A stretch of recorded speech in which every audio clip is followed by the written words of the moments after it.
Unfortunately, no, I can't do that for you. If you want to be successful, if you want to make more money, if you want to have people like you and better communication, you need to learn that, yeah, there's some times in your life where you have to tell somebody no. But there's a skillful and an unskillful way to say no. And if you just straight up tell somebody, unfortunately, no, you sound vague. You sound like you don't know what you're talking about. You sound like a doofus.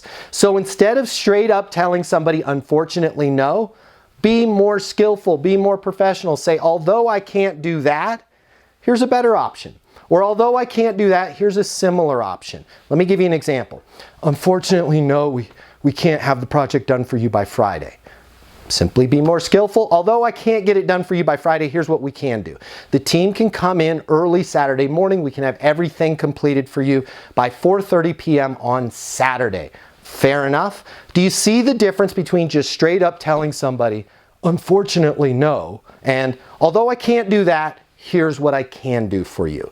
My name's Matt Easton. Follow me for more tips on how you can be more skillful and successful in business and life.